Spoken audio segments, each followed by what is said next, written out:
Hi, everyone. No, we're going to start at 5:30. Feel free to have your cameras off or have them on. I'm happy to see faces. I'm happy for you just to listen. I'm going to wait until 6:35 your time, 5:35 my time, just to see if we get a few more participants. Hi there. I have a class list of 6. So we'll see if anybody else pops on. We'll wait 5 minutes, see how that goes. And if they're late, we're just going to start without them.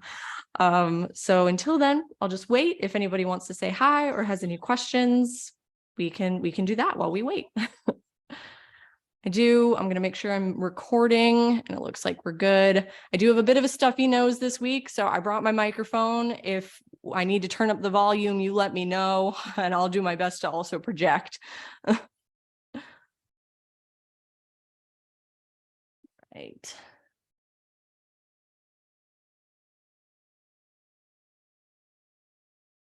Okay, well, I'll ask one of my favorite questions while we wait. If you were feeling like a Shakespearean character, who are you feeling like today?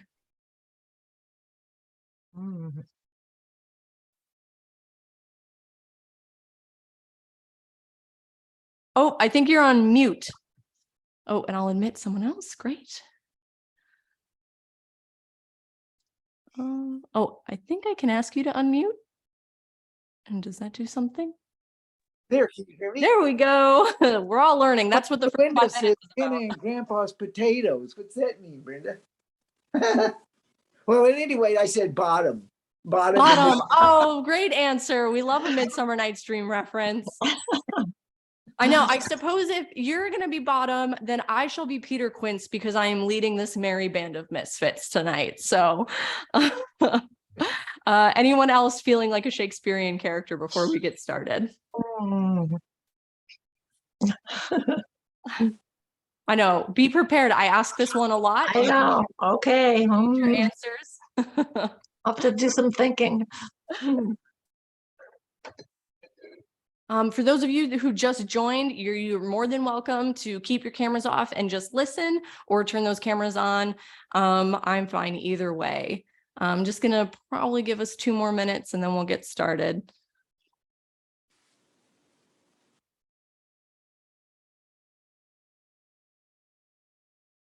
This is always the fun part.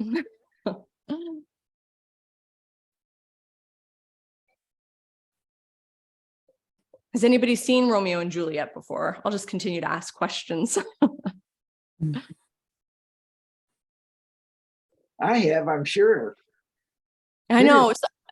You're interested most of the time. You're introduced to it through high school, so I feel like at some point there's been a VCR rolled in or a projection DVD shown.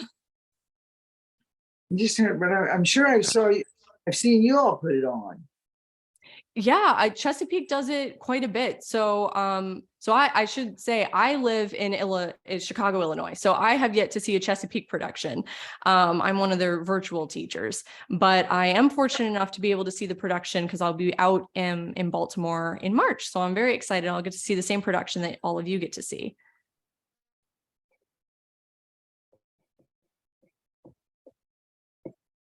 Oh, I'm just going to respond to the chat.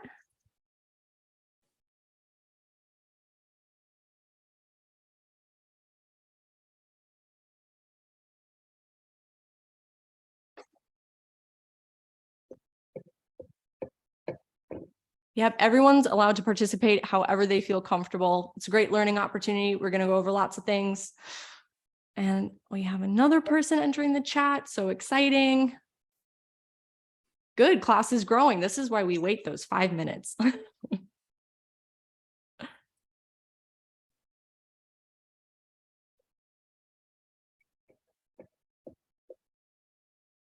All right, great. Well, I'm going to say we're going to get started. And again, if I have to reiterate things for other people who join, that's absolutely fabulous. Hello. I am, and as I said, you can keep those cameras off, you can put them on. I'm fine. However, I do try and check the chat as frequently as possible. So if that's where you want to type in your questions, we're good to go. I was explaining, I've been having some allergies, so I'm using my mic. If my volume needs to be louder, please let me know. I also have water in case a coughing fit happens. But from there, I'm just going to get started reading off the names of the participants today. Let me know if I get it wrong. I want to make sure I say it right. And before that, I should introduce myself. So I'm Elissa Wolf. I will be leading this class. I have a master's in Shakespeare and creativity from the Shakespeare Institute in Stratford upon Avon. I graduated during the fun year of 2020.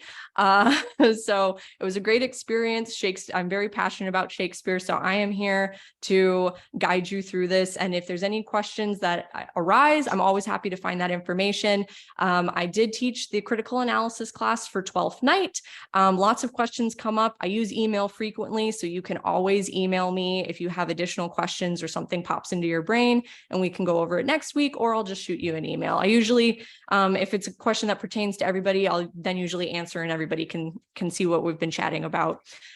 So I'm pretty much always on my phone, so always feel free to email me.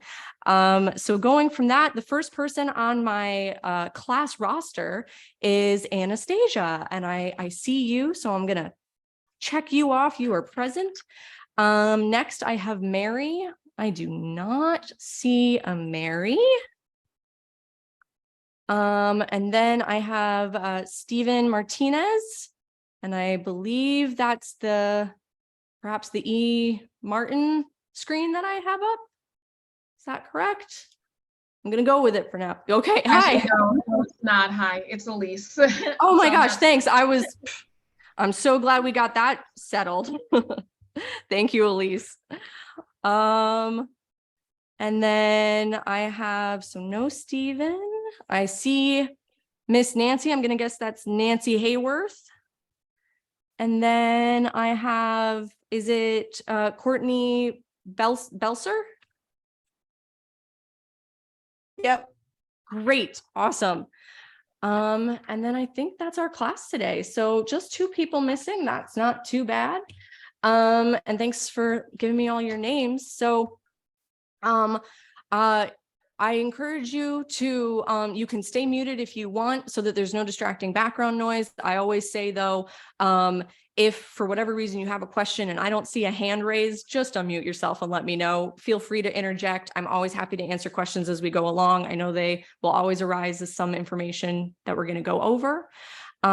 So with that, I'm just going to jump in. I'm making sure we're recording, which is good. And I'm going to share my screen with all of you.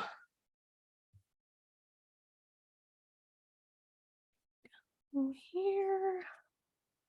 All right. The first thing I'm going to do is I'm just going to put a copy of the script in our chat. I use the Folger. They have a free PDF version that I really, really like. And so I'm just going to throw that in the chat real quick. There won't be a lot of following along today, but that way you can just have it. I'll pop it in the chat every class. And don't worry, I'm not going to ask you to read too much, but I know it's helpful to follow along. So that's there if you guys want to look it over. And I'll go back to sharing my screen. Here we go.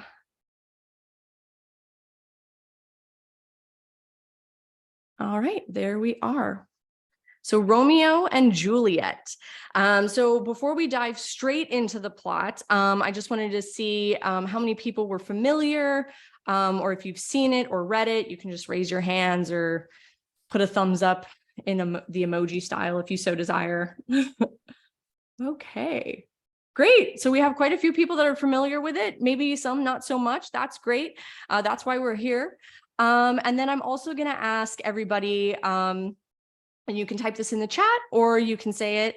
If you were to describe Romeo and Juliet in 1 to 2 sentences, what do you think it's about? So I'll start just going down the list. Miss Nancy is the first one on. So 1 to 2 sentences or 1 to 2 words. I'm not picky. I would say young love that is not accepted by either family.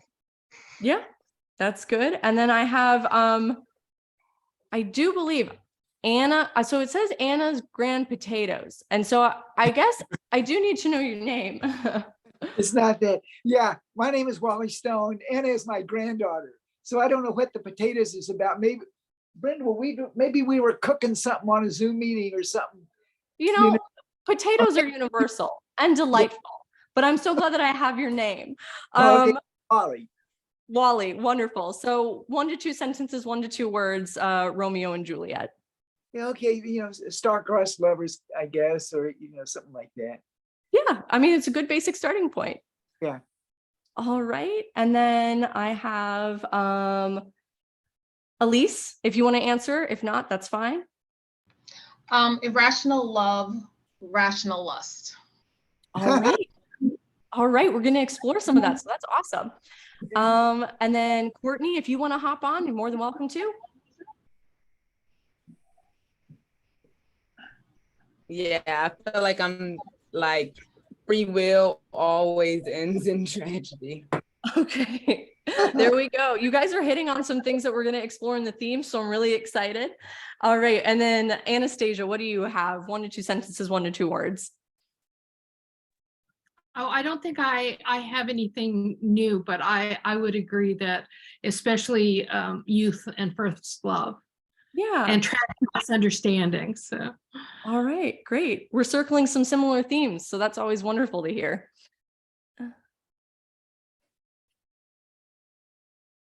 Great. Sorry, that's me always checking the chat.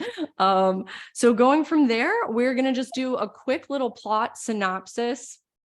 So we have Act 1, 2 households, both alike in dignity, in fair Verona, where we lay our scene. We start off with being introduced to our feuding families of Verona, the Capulets and Montagues. A fight breaks out. The Prince of Verona intercedes and threatens to banish them. We jump to the head of the Capulet family, planning a great feast, where he wants to introduce his daughter Juliet to Count Paris, who wants to marry Juliet. Later, Romeo Montague, along with his friends Benvolio and Mercutio, hear of the party and decide to attend in disguise. Romeo hopes to see his current crush Rosaline at the party. Instead, once at the party, Romeo sees and meets Juliet, and we have our love at first sight. And so we have a video here.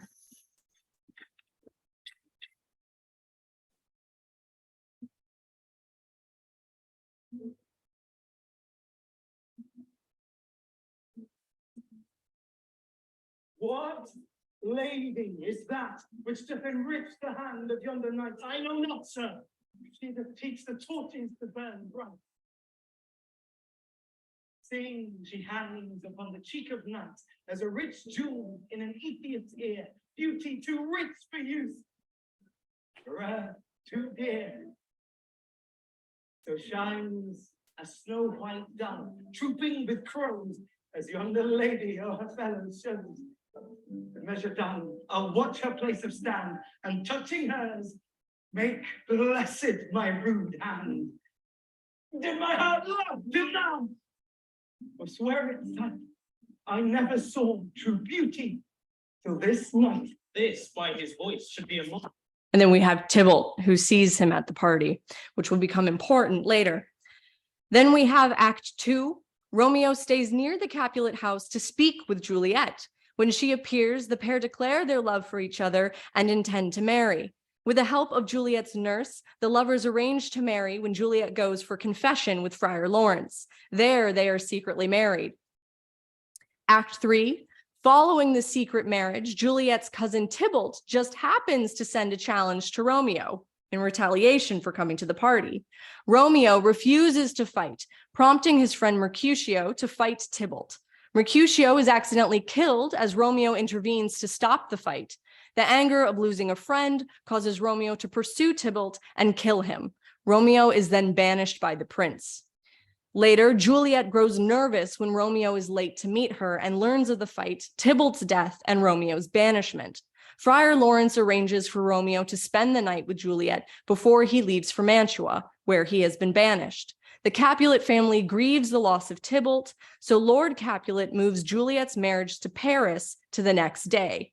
Juliet's parents become enraged when Juliet refuses to marry Paris. They are unaware of her marriage to Romeo. In Act 4, Friar Lawrence helps Juliet by giving her a sleeping potion that will make her appear dead. The next day, when Juliet is supposed to marry Paris, Juliet is found and believed to be dead. Friar Lawrence tries to get word to Romeo of Juliet's plan and asks him to come to the Capulet family tomb to rescue his sleeping wife. In Act 5, Friar Lawrence we find out Friar Lawrence's message does not get to Romeo because there is a plague in town and the messenger is prevented from leaving Verona. Romeo gets word instead that Juliet is dead. Romeo buys poison from an apothecary in Mantua. He returns to Verona and goes to the tomb where he ends up killing Paris, who is mourning Juliet. Romeo takes the poison and dies. Soon after, Juliet awakes. She learns what has happened from Friar Lawrence, but refuses to leave the tomb and stabs herself. The friar returns with the prince, the Capulets, and Romeo's widowed father. The deaths of their children lead the families to make peace. Oop.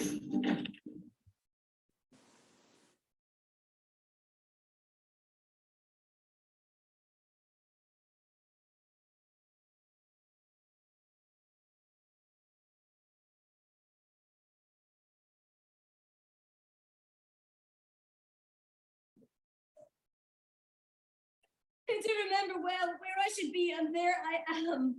Where is my Romeo? I hear some noise.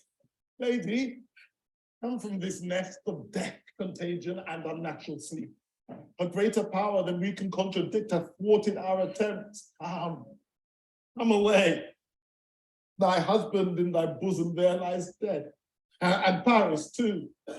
Come, oh, good Juliet. I dare no longer stay. Go, get thee hence, for I will not away.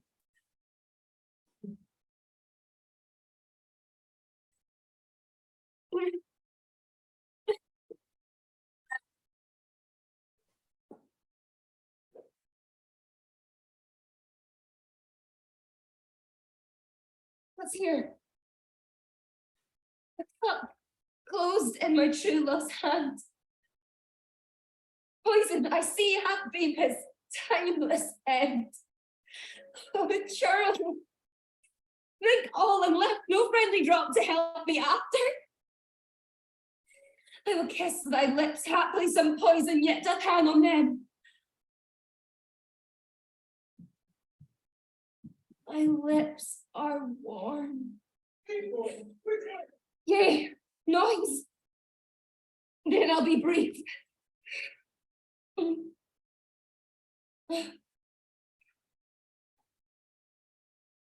Oh, happy dagger. This is thy sheath. There, Ross.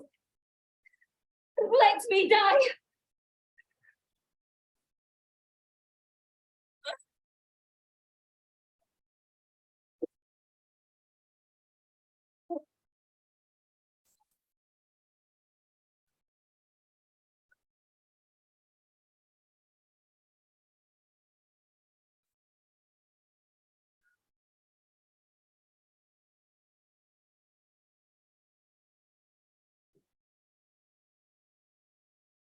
Or, I suppose simply put, we could just say the classic story of boy meets girl, girl's family hates boy's family hates girl's family, boy kills girl's cousin, boy and girl kill themselves. Perhaps a little simple, but to the point.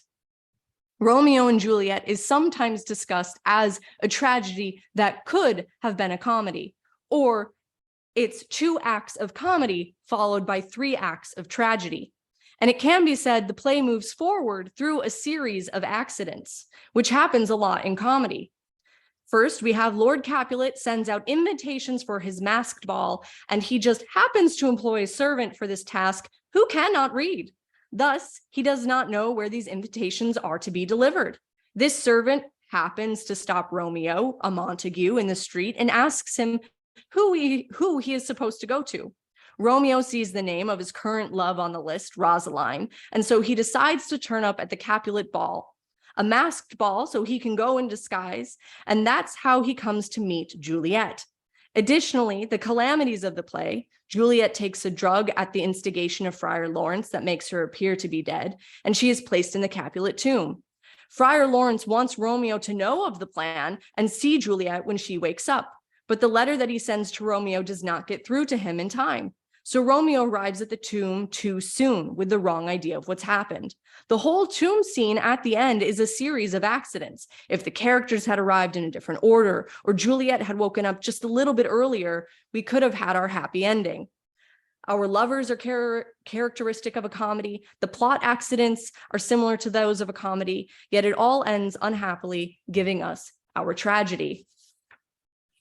All right, so that's kind of our completion for our plot synopsis. Does anybody have any questions or thoughts before we move on to a little brief introductions to each of our characters? And it's okay if you don't. We will start with our characters then. There are 22 characters in this, around 22 characters in this play, not including additional chorus members, attendants, citizens, etc. But we're just going to focus on our named characters. So first we have Juliet. O Romeo, Romeo, wherefore art thou Romeo? Deny thy father and refuse thy name. Or if thou wilt not, be sworn my love, and I'll no longer be a Capulet. Juliet is the daughter of Lord and Lady Capulet and their only child. She is 13 years of age and has yet to be introduced to society. She has been promised to Paris, a kinsman of the Prince of Verona. She instantly falls in love with Romeo at a party and they marry in secret the next day. Despite the fact that he is a Montague, she and Romeo become separated when he is banished. In order to avoid marrying Paris, Juliet fakes her own death, causing Romeo to kill himself. When she wakes up and discovers his body, she stabs herself with his dagger. An introduction to society. Young girls in rich households were often not seen in public until they reached a certain age, usually around 13, 14. At this point, they were introduced to society. This is important because it explains why Lord Capulet is reluctant to let Paris marry Juliet, and why Romeo has not seen her and doesn't recognize her. Juliet's youthfulness is emphasized. Do we have a question? Okay, no. Juliet's youthfulness is emphasized throughout the play to illustrate her progression from adolescence to maturity and to highlight her position as a tragic heroine. Juliet's love for Romeo gives her the strength and courage to defy her parents and face death twice. Juliet can be seen as romantic yet grounded, introspective yet impulsive, and determined to be the master of her own destiny, no matter the consequences. Juliet tests the limits of love, fate, duty, and independence throughout the course of the play. Juliet's age of 13 makes her the youngest heroine in all of Shakespeare's plays. And now we have Romeo. Is love a tender thing? It is too rough, too rude, too boisterous, and it pricks like a thorn.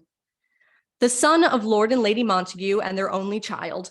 When he is first introduced, he believes he is in love with Rosalind, but then instantly falls in love with Juliet when he sees her at the party, and they secretly marry the next day. The couple is separated when Romeo kills Tybalt and is banished. A plan to reunite them goes wrong when Romeo believes Juliet is dead, and at the end of the play, he kills himself.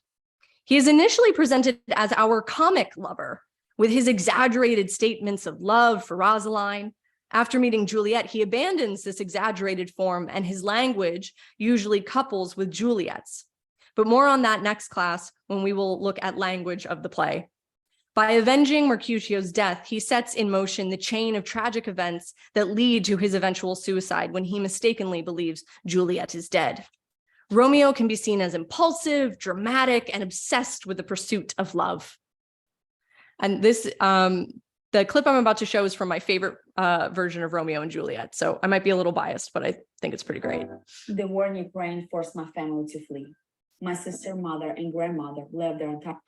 Are thou not Romeo and a Montague? Neither, fair maid, if either thee dislike. How came so hither, tell me, and wherefore? This place is death, considering who thou art. If any of my kinsmen find thee here. Like love's light wings did I o'erperch these walls, for stony limits cannot hold love out. And what love can do that dares love attempt, that will thy kinsmen and no stop to me. If we do see thee, they will murder thee. I have night's cloak to hide me from their sight, and but thou love me, let them find me here. My life were better ended by their hate than death prorogued wanting of thy love. Thou knowest the mask of night is on my face. Else would a maiden blush be paint my cheek with that which thou hast heard me speak tonight. Dost thou love me? I know thou wilt say aye, and I will take thy word. Yet if thou swearest, thou mayst prove false. Gentle Romeo, if thou dost love, pronounce it faithfully. By yonder blessed moon, I vow that tips with silver all the fruit treetops. Swear not by the moon, the inconstant moon that monthly changes in her circled orb, lest that thy love prove likewise variable. What shall I swear by? Do not swear at all. Although I join thee, I have no joy in this contract tonight. It is too rash, too unadvised, too sudden, too like the lightning, which does cease to be ere one can say it lightens. Sweet good night. Wilt thou leave me so unsatisfied? What satisfaction canst thou have tonight? The exchange of thy love's faithful vow for mine. I gave thee mine, for thou didst request it. And yet I would it were to give again. Wouldst thou withdraw it? For what purpose, love? Frank and give it thee again. And yet I wish but for the thing I have. This is boundless as the sea. My love is deep. The more I give to thee, the more I have. For both are infinite. I hear some noise within. Dear love, adieu. Anon, good nurse. Sweet Montague, be true, stay but a little. I will come again. I am feared. Being in night, all this is but a dream, too flattering sweet to be substantial. That thy bent of love be honorable, thy purpose marriage. Send word for me tomorrow by one that I'll procure to come to thee, where and what time thou wilt perform the rite, and all my fortunes at thy foot I'll lay, and follow thee, my lord, throughout the world.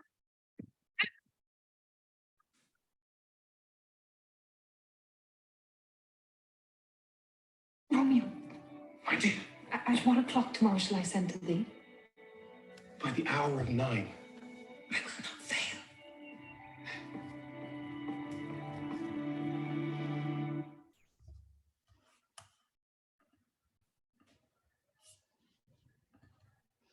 We have the nurse. Go, girls, seek happy nights to happy days. She is the servant in the Capulet household and is Juliet's nursemaid, having looked after Juliet since she was a baby. The nurse had her own child, Susan, who died.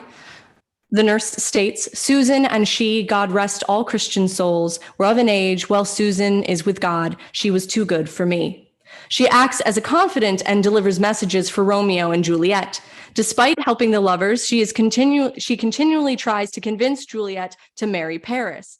She isn't seen again after Juliet fakes her own death and is taken to the family tomb. She provides a comic relief with her long-winded stories, raunchy comments, and a slight distaste for men.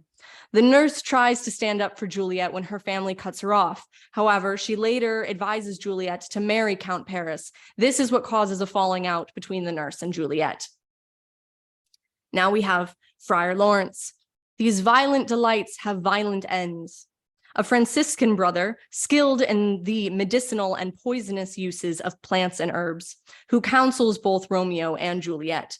We first meet him the morning after the party. He agrees to secretly marry the couple, hoping that peace will be restored between the Montagues and Capulets, and their marriage will end the feud. He gives Juliet the potion that will make her appear dead. A Franciscan brother is a monk named after St. Francis, who has given up worldly possessions to be closer to God. Friar Lawrence is level-headed, righteous, hopeful, and resourceful. He tries hard to do what's best for everyone. Lord Capulet, death that hath taken her hence to make me wail, ties up my tongue and will not let me speak. An older man, Juliet's father, a wealthy patriarch and the bitter foe of the Montagues, he can have a fiery temper. Lord Capulet is focused on Juliet's marriage to Paris and decides that Juliet should marry Paris as soon as possible so she can get over her grief of Tybalt's death, perhaps a little misguided. When Juliet refuses, he threatens to disown her. At the end of the play, he makes peace with the Montague family. Lord Capulet plans to use his only daughter, Juliet, in order to advance his family's social capital by marrying her off to Paris. Remember, Paris is a kinsman to the Prince of Verona. Lord Capulet is obsessed with appearance and social standing and is willing to put the grudge aside in order to create the illusion of calm, which is seen during the party scene when he tells Tybalt not to engage with Romeo and his friends. Juliet's death hits him hard, and when the whole story is revealed at the graveyard, he is remorseful and is the first to hold out his hand to the Montagues. You might see here through all the other sides as well that I've posted production photos for our characters, and the National Theatre 2021 production did gender swap Lord and Lady Capulet. In class 5, we're going to go over different productions, and it'll be interesting to get your take on what that means for the character as we progress. Next, we have Lady Capulet. Nurse, where is my daughter? Call her forth to me.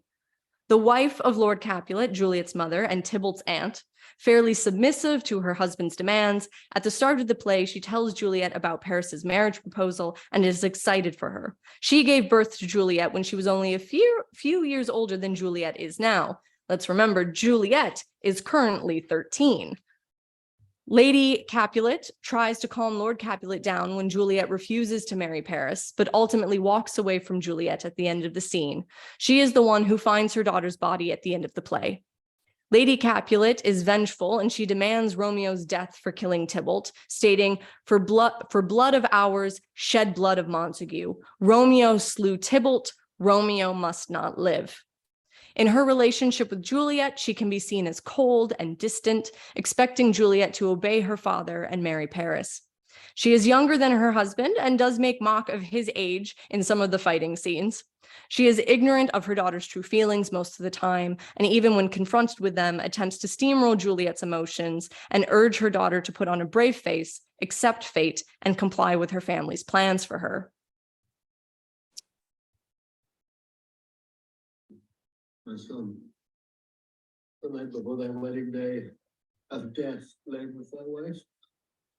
There she lies. If I thought long to see this morning's face, and to forgive me such a sight as this. Ah, let me see her.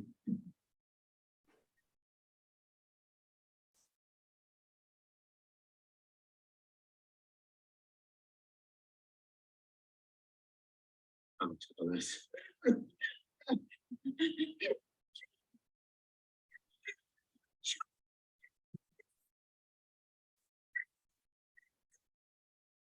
Thieves, oh, for shame.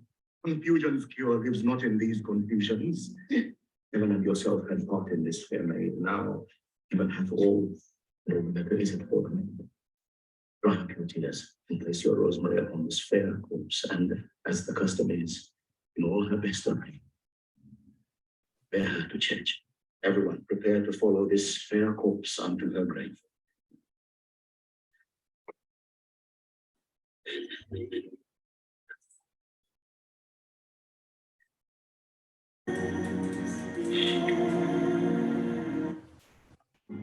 My son. Now we have, oh, I have a chat. Oh, in the waiting room. Okay, I think you're back with us. Okay, sorry if I missed that earlier. So now we have Mercutio. If love be rough with you, be rough with love. Prick love for pricking and you beat love down. Mercutio is the prince's witty body and hot-tempered kinsman and best friend to Romeo. We meet him with Romeo and Benvolio just before the ball, where he gives his famous Queen Mab speech. Later, he challenges Tybalt to a fight which ends in his death, and as he dies, he calls down a plague on both houses of Montague and Capulet. His volatile nature, quick wit, and saucy wordplay serve as comic relief throughout the play. His death is a catalyst for the tragedies that follow. Mercutio loves wordplay, especially some innuendos. He finds Romeo's romanticized ideas about love tiresome, and he tries to convince Romeo to view love as a physical matter. In his dying moments, he reveals his disdain, frustration, and anger for this ancient feud. Alanis Morissette's Tony and Grammy Award-winning Jagged Little Pill is electrifying. I dreamt a dream tonight. And so did I. Well, what was yours? That dreamers often lie. In bed asleep while they do dream things true. Oh. Then I see Queen Mab hath been with you. She is the fairies' midwife, and she comes in shape no bigger than an agate stone on the forefinger of an alderman, drawn with a team of little atomi over men's noses as they lie asleep. Her chariot is an empty hazelnut made by the joiner squirrel or old grub. Her wagon spokes of long spinner's legs. Her wagner, a small grey coated gnat. And in this state she gallops, night by night, through lovers' brains, and then they dream of love. Oh, a lawyer's fingers who straight dream on fees. Oh, a lady's lips who straight on kisses dream. Sometime she driveth o'er a soldier's neck. Then dreams he of cutting foreign throats, of breaches, ambushes, Spanish blades of hell 5 fathoms deep, and then anon drums in his ear, at which he starts and wakes, and being thus frighted, swears a prayer or two and sleeps again. This is the very man. Peace.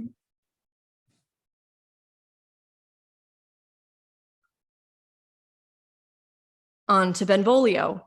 O Romeo, Romeo, brave Mercutio is dead.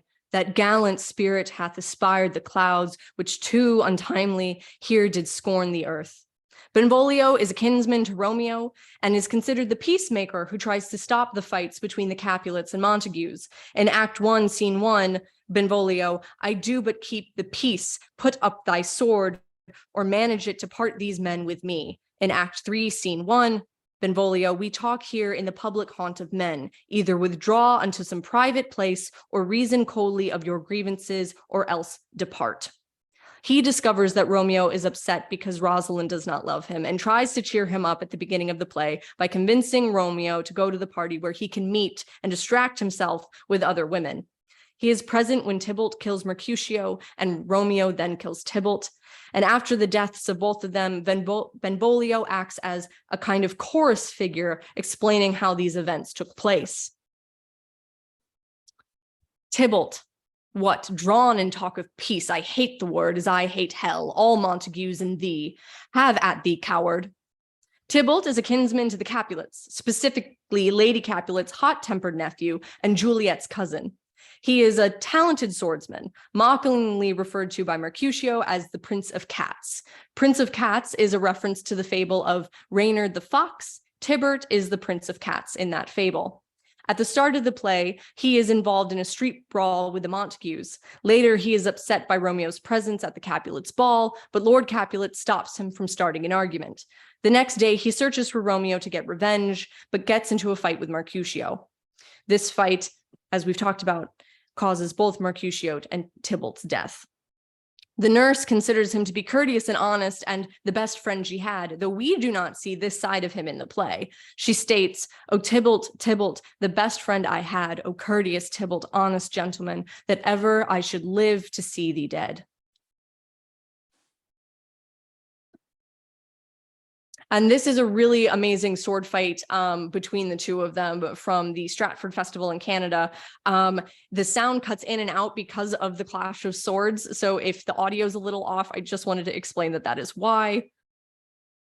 Well, peace be with you, sir.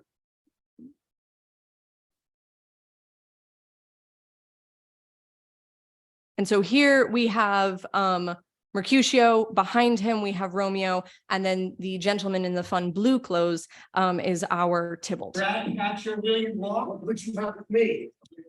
That's nothing but one of your 9 lives. When you pluck your sword from his picture by the ears, make haste, lest mine be about your ears, Arabia. I am for you, gentle Mercutio, put thy rapier up. Come, sir, your passado. What? Draw, Benvolio, beat down their weapons. Go. Go. Gentlemen, for shame, prepare yourself, range.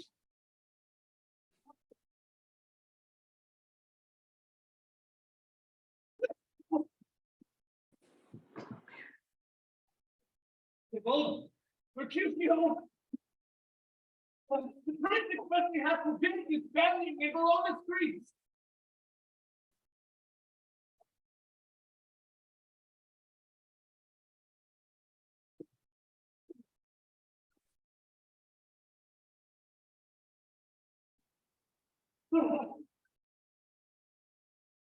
Hold, Tybalt!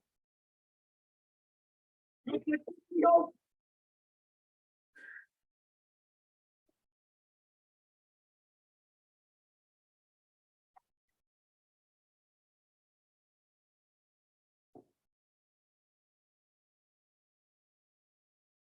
Now we have Paris. These times of woe afford no times to woo. Madam, good night. Commend me to your daughter.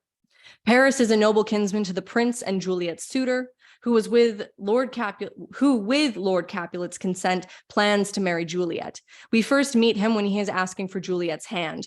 When Juliet is believed to be dead, Paris visits her tomb to mourn, but is interrupted by Romeo. They fight and Paris is killed. He can be considered a neutral party in the feud between the Capulets and Montagues.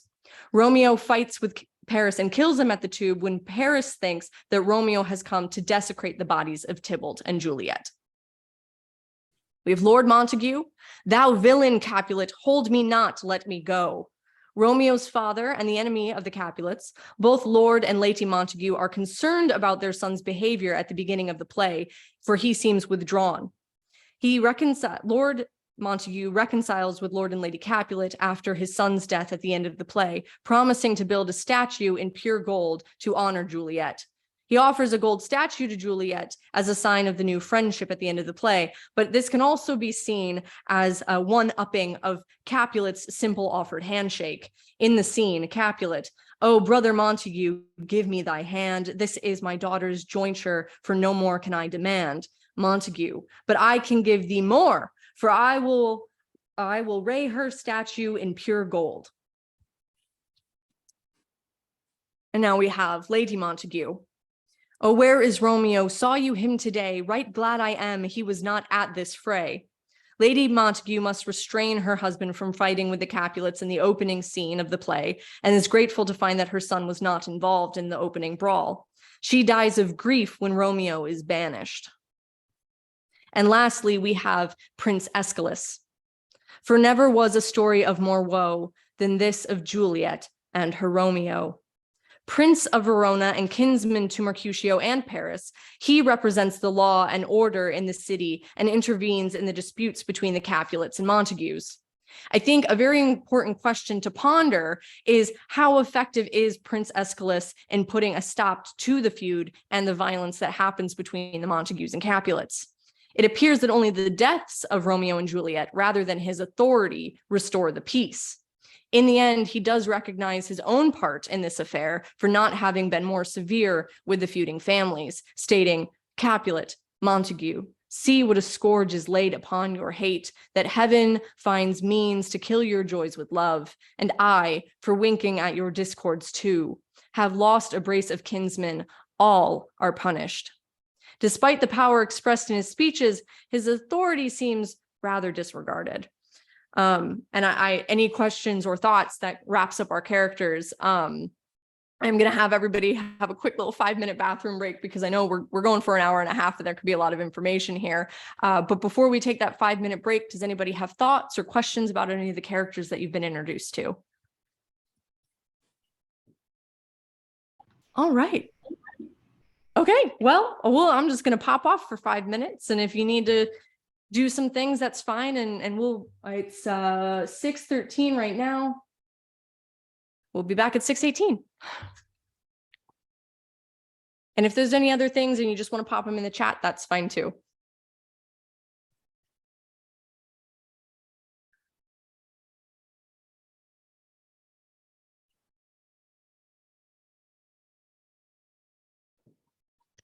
Great question.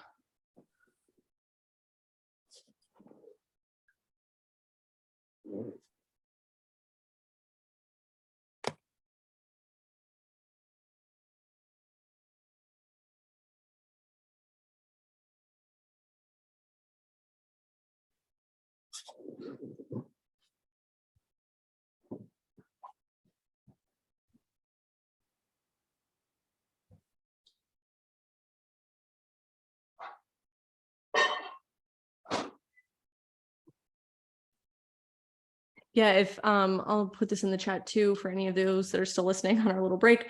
I can provide the links for some of those videos. I try to use I use Stratford Festival, and then Globe 2009, National Theater 2021, and then next class we will be using the infamous 1990s version.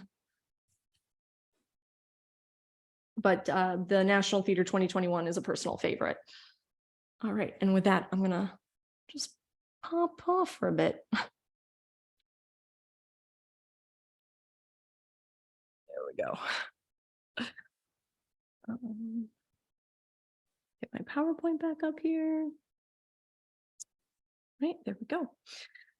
So we will now be looking at dating of the play and kind of a historical context to help kind of put some of the things that were happening at Shakespeare's time and kind of see how they're associated with the play. So for dating of the play, Romeo and Juliet is dated in 1595, with thoughts that Shakespeare must have written the play between 1591 and 1596.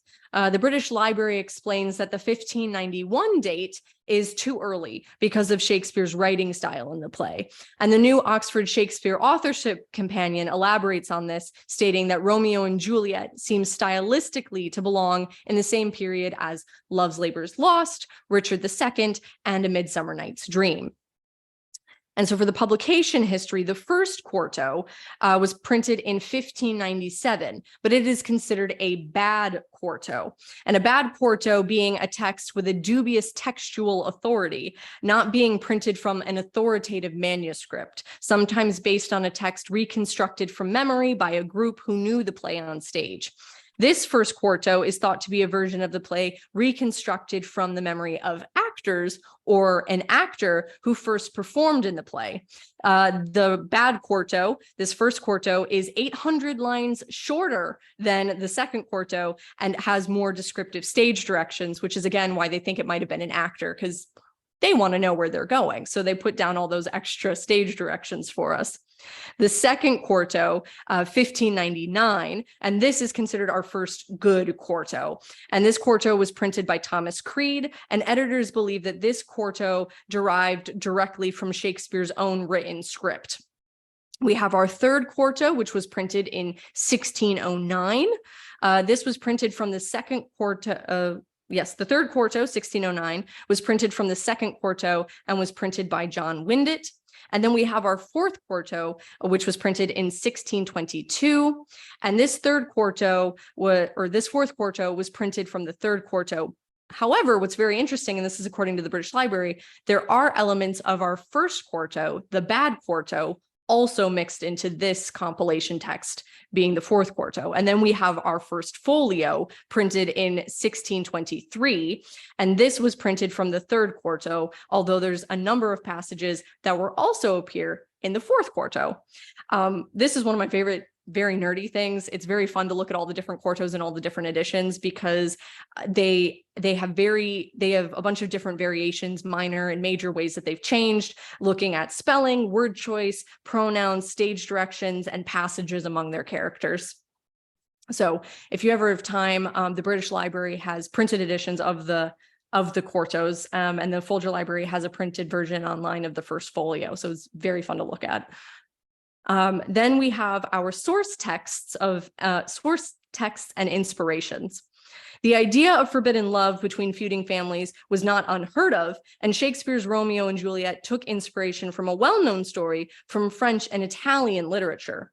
Arthur Brooke published the first English translation of the story in 1562, The Tragical History of Romeus and Juliet, set in the fruitful hills of Verona.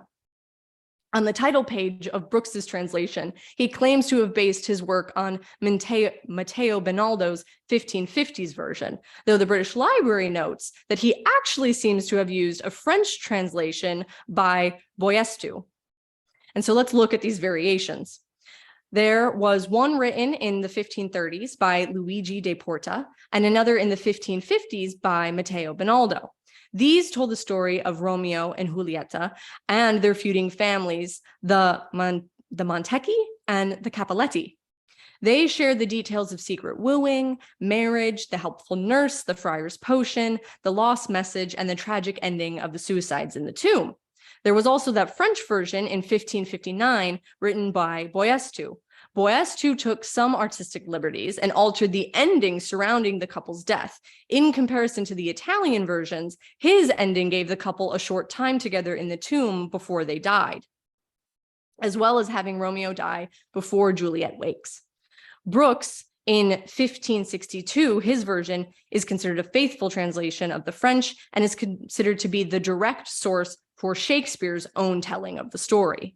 So how does Shakespeare's version compare to Brooks? Both Shakespeare and Brooks preface their works with sonnets that foreshadow the tragic fate of our lovers, though in Brooks's opening sonnet, he adds a warning suggesting it's best to listen to our parents, stating, "And to this end, good reader, it is this tragical matter written to describe unto thee a couple of unfortunate lovers, thralling themselves to unhonest desire, neglecting the authority and advice of parents and friends." Of course, Shakespeare takes his own artistic liberties with the story, changing the wooing period from months to days, and I think that certainly adds an urgency to the story. He also changes Juliet's age from scarcely 16 to not yet 14. So that's where we get our 13 years old. He also develops the parts of Paris Mercutio, and he makes the nurse a source of comedic relief. In Brooks' version, Mercutio is not just a friend of Romeo's, but also a rival for Juliet. By removing the love triangle, Shakespeare creates an exclusive relationship between Romeo and Juliet, making Romeo Juliet's one and only love. This is a change from a lot of Shakespeare's romantic plots, with many of his plays having love rivals or love triangles. Shakespeare would have also been familiar with the story of Pyramus and Thisbe from Ovid's Metamorphoses, which is shown in A Midsummer Night's Dream, which, according to the New Oxford Shakespeare, is dated to be written around 1596, which is a year after Romeo and Juliet. Shakespeare's time. Two influences of the time that have a major effect of the plot involve violence and the plague. Mad blood stirring. First, let's look at some historical context of violence. The idea of groups of men suddenly engaging in sword fights with deadly consequences, which we see in Romeo and Juliet, was not just a useful plot device, it was also a familiar occurrence on the streets of London. 1595 was a particularly bad year, with 13 recorded riots in June of that year alone. 1595 was 2 years before the first quarto version of Romeo and Juliet was printed, and is thought to be the same year Shakespeare was writing the play. Due to food shortages, inflation, and grievances surrounding the mistreatment of apprentices, a series of riots broke out in London. On June 29th, 1595, around 1,000 apprentices took part in a riot on Tower Hill in London. This was the largest uprising to happen in London in nearly 80 years. This event is thought to be linked to the unrest and outbreaks of violence that we see in Romeo and Juliet, where we see characters brawl and duel in the streets. On July 4th, the city was placed under martial law. In Romeo and Juliet, we see the prince who acts as the law condemn the brawling between the Montagues and Capulets, trying to stop the violence. Excuse me, I'm just going to get a little bit of water. There we go. Next, we have Vincenzo Savillo. In 1594 and 95, Vincenzo Savillo, an Italian fencing master, produced one of the first fencing manuals to be printed in English.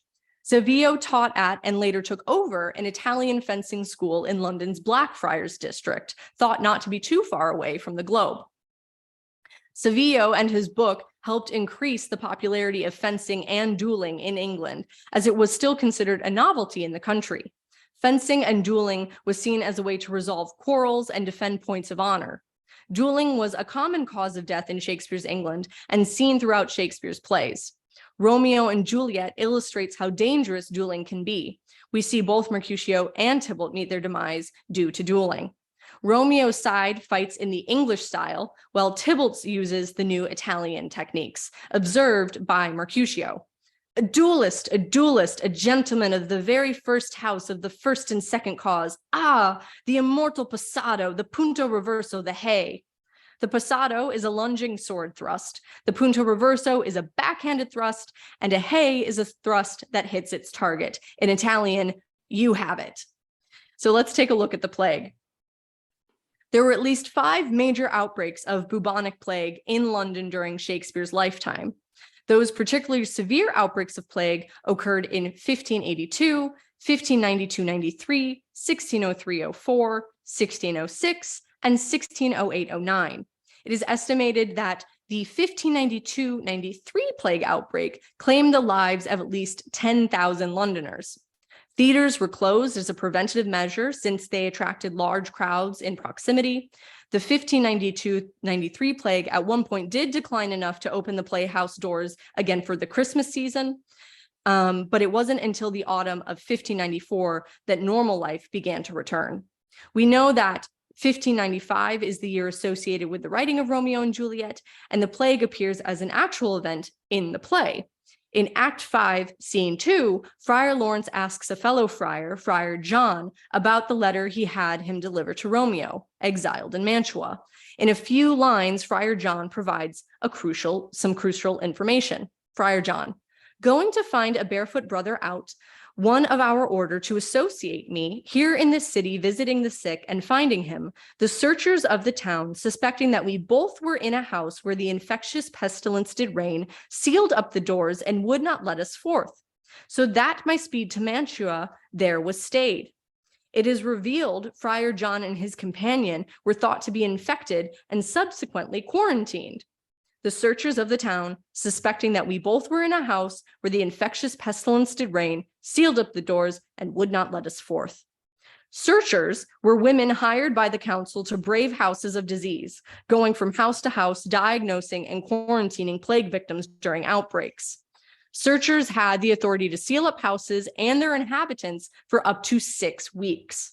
The searchers reported back to the clerks who kept records of the causes of death, and in particular, how many had died from the plague. The searchers were to earn a salary during the times of the plague, so they did not need to consort among healthy people since they were routinely exposed to the plague. And author Catherine Harkup explains, searchers were usually considered the most disposable members of the community, elderly women of low status that lived apart and received 4 to 6 pence for each plague body they identified.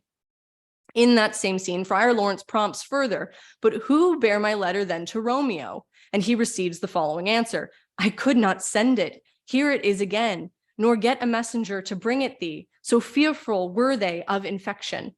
In Romeo and Juliet, plague and the fear of it prevents Romeo from receiving Friar Lawrence's letter, which holds the vital information that Juliet was not killed by the poison she drank, but merely appears to be dead. This is one of my favorite questions. Balcony or window? Act 2, Scene 2 is probably one of the most famous scenes in this play and is typically referred to as the balcony scene. The writing in Act 2, Scene 2 does consistently elevate Juliet. Juliet is the sun, her eye in heaven, and many editions, including both the Folger and the Oxford, include the stage direction indicating Juliet's staging. The Folger stating, enter Juliet above, and the Oxford staging directions indicating Juliet enters aloft. So we know she must be higher than Romeo. But the first thing Romeo says before either of his other lines is, but soft, what light through yonder window breaks? He uses the word window. So is it a balcony or is it a window? The Oxford also includes a performance note stating Juliet needs to be above at a window or on a balcony. So again, is it a window or is it a balcony? Many scholars are divided on the idea that the balcony scene did indeed happen on a balcony. The word balcony does not appear in any of Shakespeare's works, and I did a quick word search through the Oxford edition, and this is indeed true. The word balcony only appears in editor added notes. The word balcony also does not appear in any of the earlier quarto versions. However, later in Act 3, Scene 5, on the morning after their wedding night, Romeo and Juliet do enter, stated, aloft at the window. And this is a stage direction according to the first quarto. And then in quarto 2 and 4 and the first folio, this stage direction is changed to they enter aloft. So still above. And according to the Oxford English Dictionary, as well as the Merriam-Webster Dictionary, the earliest known use in English of the word balcony is in 1618. This is 2 years after Shakespeare died. Lois Levine uses this fact in her argument as to why there is no balcony in Romeo and Juliet. Additionally, both Matteo Bonaldo and Arthur Brooks' iterations of the story describe Romeo seeing Juliet through a window. The first stating, Romeo passed along the main road. On reaching the top of the passage, he often saw the girl at her window. And Brooks stating, by Juliet's house he passed, and upwards to her windows, high his greedy eyes did cast. However, Luigi de Porta's 1524 version does mention a balcony, that Romeo climbing the balcony walls was seen by the damsel. Some argue that staging-wise at the Globe, it was likely that Juliet was situated in the gallery above the stage, though this area was also known to be the place where musicians were held during performances. And so we'll see that right here in this picture. And if you go to see a show at the Globe today, they also have a lot of their musicians here. So that's where they think Juliet could have been if they did stage this. So over the years, Juliet's entrance aloft has challenged playmakers on how to stage the scene. Thus, it appears that the location of the scene emerges from the play's performance history. So I will pose that question. Do we think it was a window or do we think it was a balcony? Thoughts? This is one of my favorite nerdy topics. Anyone, any thoughts, balcony or window? Yes, Nancy. I think it was a window, but Oh, go ahead, Courtney. Go ahead. oh no. I was just saying, like, I think it's interesting to think about the concept that like something could exist before the language was there to create it. So maybe it was a positive both. Yes. So there's some also fun architectural details where if you look at Italian architecture, they have that small, tiny balcony space that isn't quite what we would probably consider a prominent balcony. So it is that idea of language. And I agree with you. I think it's a combination of both. What were you going to say, Nancy? I was going to say window, but because Shakespeare seems to have borrowed a major storyline from, an Italian story, that kind of fits with what you were saying, that there's a smaller space of a balcony that would fit the Italian version. And so it kind of could be both, or it evolved. Yes. Any other thoughts? We don't have to go on about if it was a balcony or a window. I just think it's kind of a fun question to pose. I envision both, like you said, with the small balcony, even just for me, it works with me imagining it, like the fact that they're speaking to each other. Well, not speak, let me take that back. Yeah. The fact that that Juliet doesn't know that he's there, staging wise, it works for that high balcony. And like you said, that small space, not quite what we envision to be a balcony, but I kind of like that idea of how I'm able to see that in my mind, and it works image wise, because when you look at the dialogue, it does look like they're speaking to each other, but Juliet doesn't know that he's there at the beginning of the scene. So for me, it helps that she's higher up, and it would make sense that she doesn't see him, whereas he can see her because he's lower and looking up, sees the light coming from the room through the window, and maybe she's standing on that little balcony, and at some point they kiss. So yeah. Oh, and we're going to explore some of their language and some of those scenes next class. I'm really excited. I think also what a lot of people also get hung up on, and if we see in this image right here, she's kind of leaning on that railing, and there's that line that she leans her hand upon her cheek.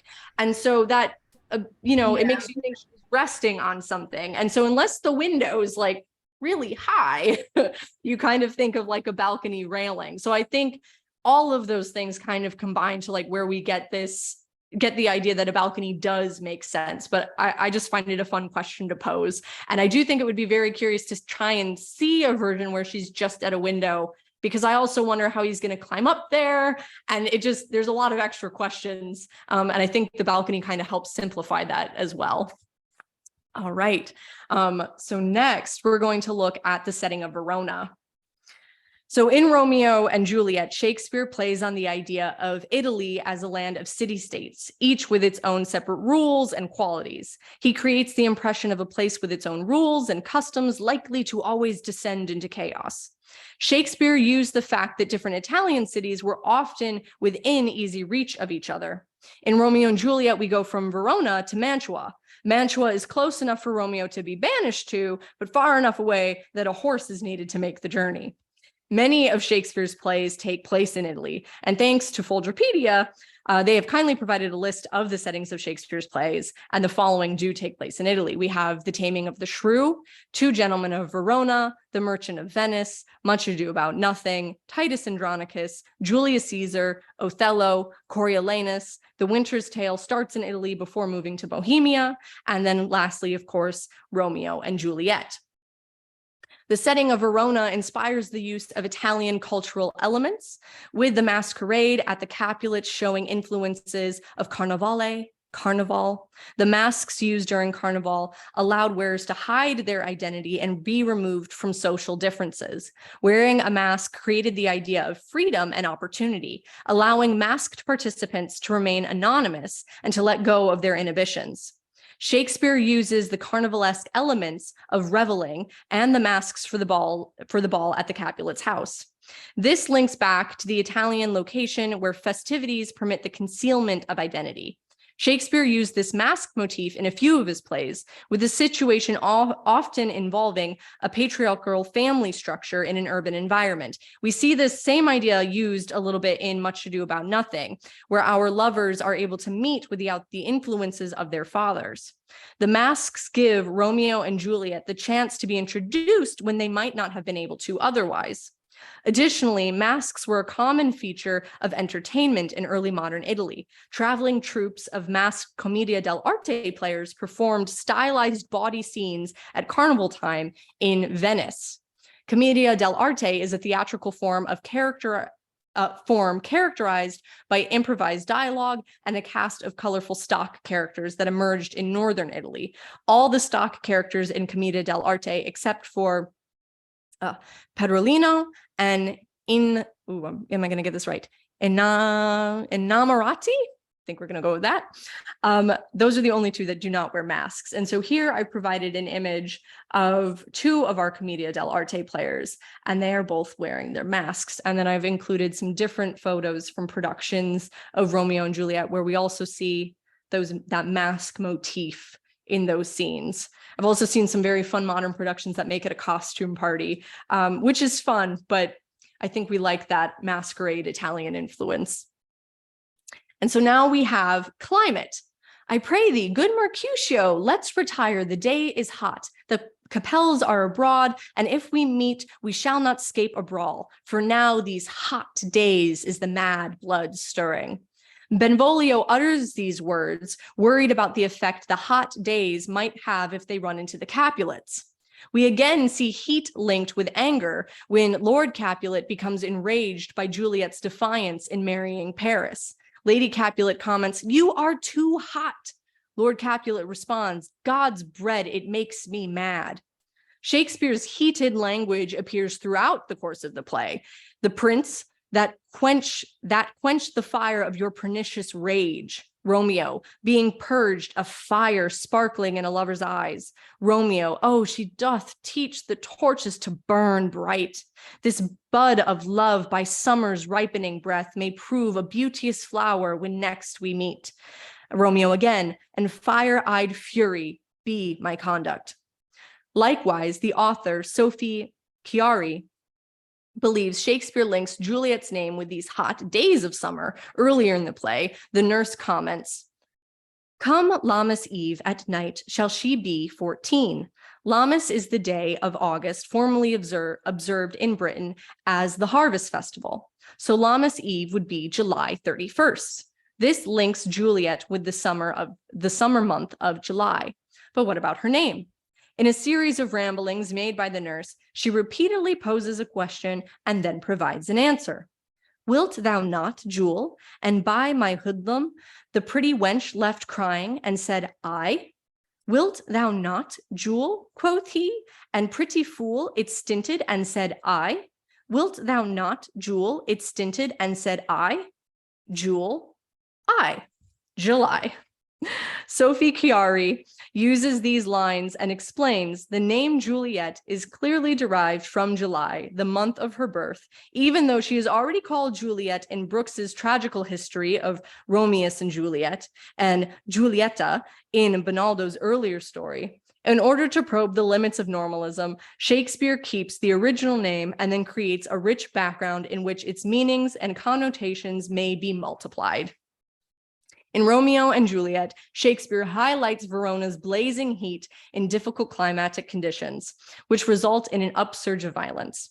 During Shakespeare's time, many people believed that hot climates induced passionate behaviors, good or bad. The hot climate often associated with Italy allowed Shakespeare to provide a reason for the heated violence, but also fuel the romantic passion that was associated with Italy. Shakespeare additionally highlights this romantic connotation through language when Mercutio teases Romeo for imitating the language of Petrarch, an Italian poet famous for his love sonnets about a woman named Laura. Mercutio states, "Now is he for the numbers Petrarch flowered in." And we will continue to explore romance and language in our next class. So now for some closing questions and some class discussion. So one of my closing questions, and this was something that was brought up as well in the beginning when we talked about that idea of love or lust. So our first question that I'd like us to kind of ponder and answer is, do we think Romeo and Juliet's love is true, or is it just lust? And there's no wrong answers. Can can you hear me? Yes, I can. Yeah, hey, I forgot your name already. Elissa. Everyone can call me Miss E or just E. It's totally fine. Oh, okay. So, well, I'm just going to throw out lust as an idea, and I'll tell you why. Because you said he went to the, they first went there, he was, really interested in Rosalind. And in Two Shakes, he's not interested in Rosalind anymore. Mhm. And I sort of wonder how Rosalind feel about all this. Yes. Well, and that's such a fun question. And that kind of spurns something else we'll discuss, and we can bring it up later as well, is all these different adaptations. And there's a new Hulu TV show that is actually Romeo and Juliet from the point of Rosalind, because we never meet her in the play. She's unseen. And so we never get to meet this other girl. So it's a very good argument, because we meet Romeo when he's completely lovesick for this other girl. And then he's like, forget her. Here's Juliet. On the same, you mentioned early, just a few minutes ago, Two Gentlemen of Verona. Mm-hmm. Remember that correctly. Shakespeare put it on a few years ago. Yes. And those guys were jerks. They're some of the worst. They're very jerky men in Shakespeare's canon. They're problematic. But it's, like Shakespeare has a little, that all seems to be acceptable, which is certainly not in 2022 or 2023 or whatever it is. And it's the same with Taming of the Shrew, which you also referenced, the guy's a jerk. So I don't know. So I sort of think less just because Shakespeare's male characters are jerks a lot of the time. Yeah. And actually, so we're going to explore this idea of Shakespeare's time and masculinity and some of that behavior in another theme in our class. So you guys are bringing up some wonderful topics that we're going to touch on later, which is good for me as someone who structured the class. Any other thoughts about love or lust, or we can go on to our next question? I think I would go along the lines as well as agree, more ties along the lines of lust. And it seems like Shakespeare spends some time conveying that to us in some ways. As indicated before, you have Romeo the morning of, not even the day before. Yeah, no. And he's bawling, he's isolating himself and all of that. And the friar, he's the one that says, what is it? How did he phrase it? I forgot. He talks about men, love lies within their eyes. He references, and then he says all those all that salt water or something like that wasted for Rosaline. And then he also when Capulet is speaking at the ball, Act 5, he references, every reference to young men seems to have to do with lust and loving with eyes as opposed to loving with one's heart.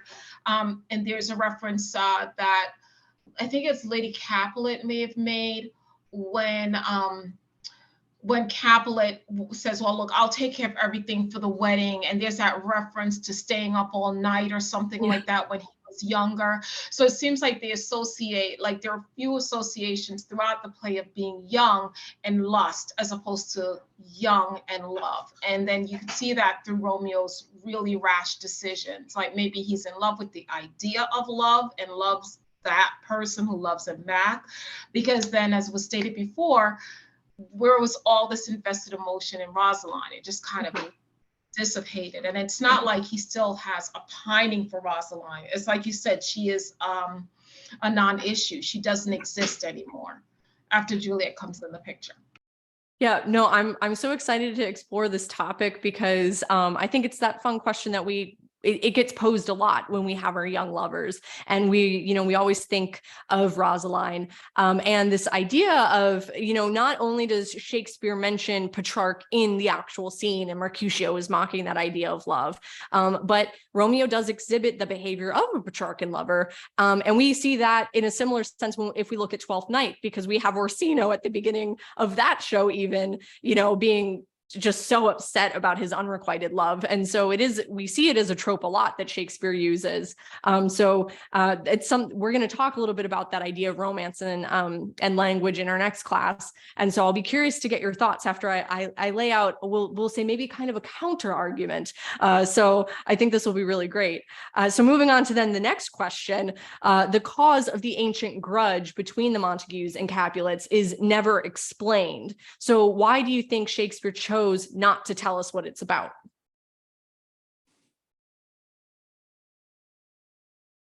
I'll kind of throw out something that we talked about in grad school, where we say that Shakespeare leaves these wonderful gaps where he's kind of just vague enough. And those gaps allow us to project our own feelings, our own emotions, and our own experiences onto something. And so I kind of look at this ancient grudge and this ancient feud as one of those gaps that perhaps you as the audience member can become emotionally and personally invested in the show, because you can project your own idea of what that grudge is about. And as well as, many different stories where we know about grudges and many different, American history or English history, we have those different examples that we can kind of be like, oh, well, I remember, that like one HBO series where it was out in the West and those two families didn't get along. And so you can kind of put your own ideas onto it. And so I think that's one of the interesting things about Shakespeare is we have those gaps where we can kind of maybe inadvertently or on purpose get personally invested in something because we can project our own feelings onto it. But any other thoughts about why he might choose not to tell us about that ancient grudge? Well, I'll toss out something. Again, if I'm talking too much, tell me to be quiet. Oh my God, no, this is a class discussion. Anybody and everyone is welcome to talk. So by not saying what caused it, the viewer has no opportunity to pick a side. So if you say what caused the argument, viewers are going to say that's the bad guy. And at the very start, they don't want there to be a bad guy. They say they're both houses are good houses. They just, are having an argument. Yeah. And all as a literary device, I don't know if you ever watched Breaking Bad, the TV series. Yeah, yes. It was a classic. I know it's, maybe not Shakespeare, but it's a mighty good series. And it never explains why Walter White, ended up as a teacher when he was a great chemist and could have done, could have made him, $1 billion or whatever. And he teaching a high school, with a bunch of inappreciative students. Yes. So, I think it's a good literary device, in and of itself, to not go into the history, just say, here's what you're dealing with.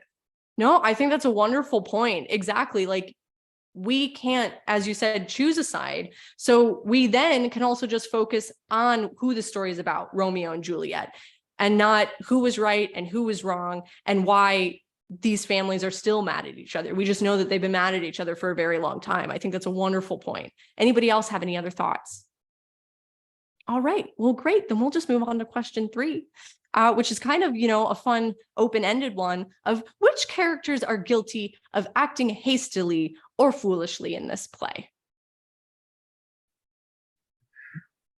All of them. Yeah, I know. I was going to say, kind of everyone. I don't think anybody really sits to listen to anyone in this play. And if they did just sit down, some things might have gotten solved.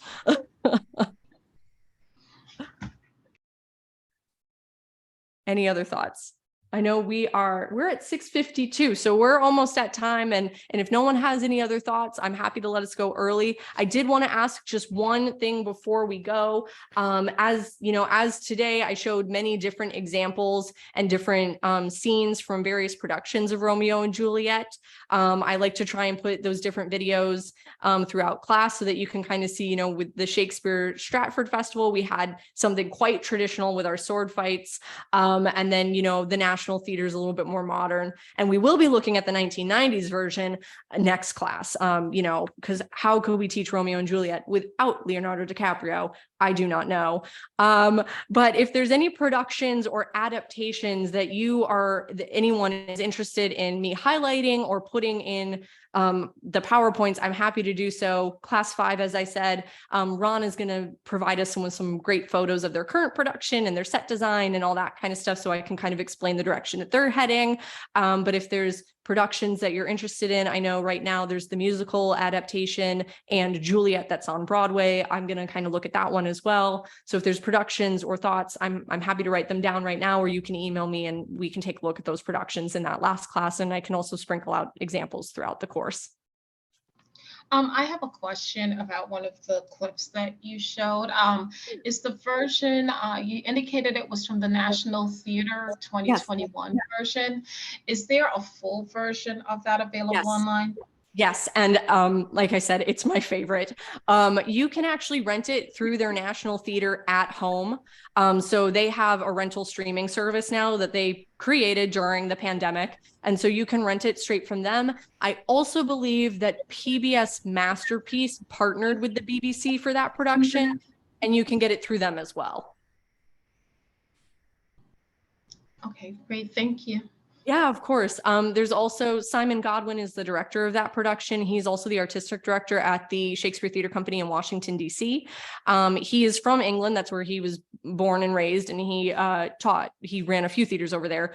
But he has a really good podcast, and I can write that down and I can share that with everybody also if you're interested, where he talks with the Folger about the process of doing this show, because they did do it at kind of the height of the pandemic and they had to get very creative with how they decided to film it and what they were going to do. And so he kind of talks about why he chose to focus on love at that point and how intimate moments can feel a little bit more scary because of the time in which they were working on the show. So it's just a very interesting interview with him. So if I find that, I can email it to everybody. But if there's nothing else, I'm happy to let everyone go. Thank you so much for a great first class. There were some really great comments and discussions. And like I said, next class, we're going to look at language and the theme of fate. So I'm excited to go on from there. You're all dismissed. Thank you. Have a good night. Yes, have a good night. Thanks. Have a good night, everyone.